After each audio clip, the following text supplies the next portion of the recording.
Today on the Daily Scoop podcast from the Scoop News Group, Secretary Austin issues a first-ever DOD vision statement for Southeast Asia prioritizing technology.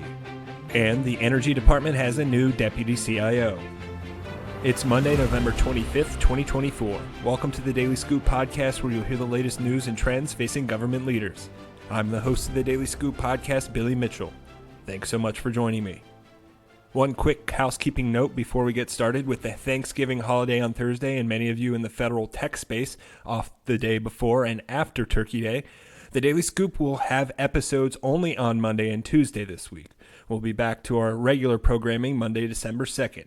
Have a safe and fantastic Thanksgiving holiday and enjoy your time off. Now, here are today's top headlines.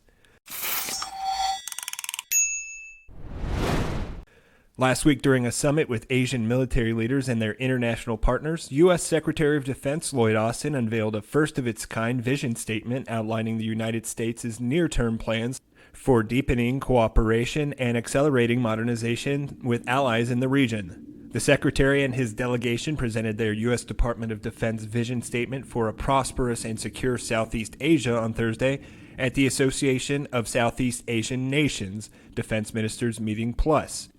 DefenseScoop, which was traveling with Secretary Austin last week, reported that multiple inclusions in that new roadmap prioritize joint military technology-centered initiatives intended to advance the individual and collective capacity of the nations involved.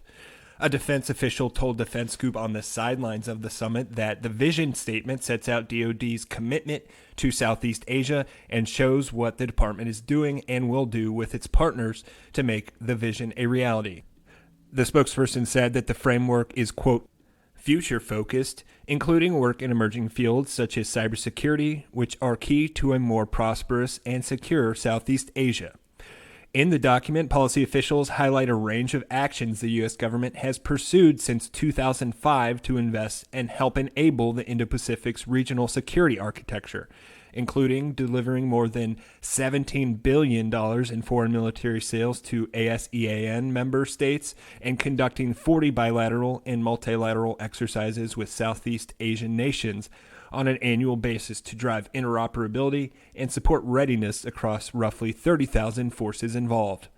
Looking to the future, the vision statement confirms that America will work to promote the defense industrial capacity of its partners by leveraging government, academic, and industry engagements to deepen collaboration and promote mutually beneficial investments that will enable a more robust and integrated defense industrial base. In other news, the Energy Department has a new Deputy Chief Information Officer. Dawn Zimmer, who previously directed business partnership services and focused on innovation technology at the Federal Aviation Administration, announced that she was filling the Principal Deputy Chief Information Officer position. Brian Epley, who recently became the Chief Information Officer at the Commerce Department, previously held the position but left earlier this year.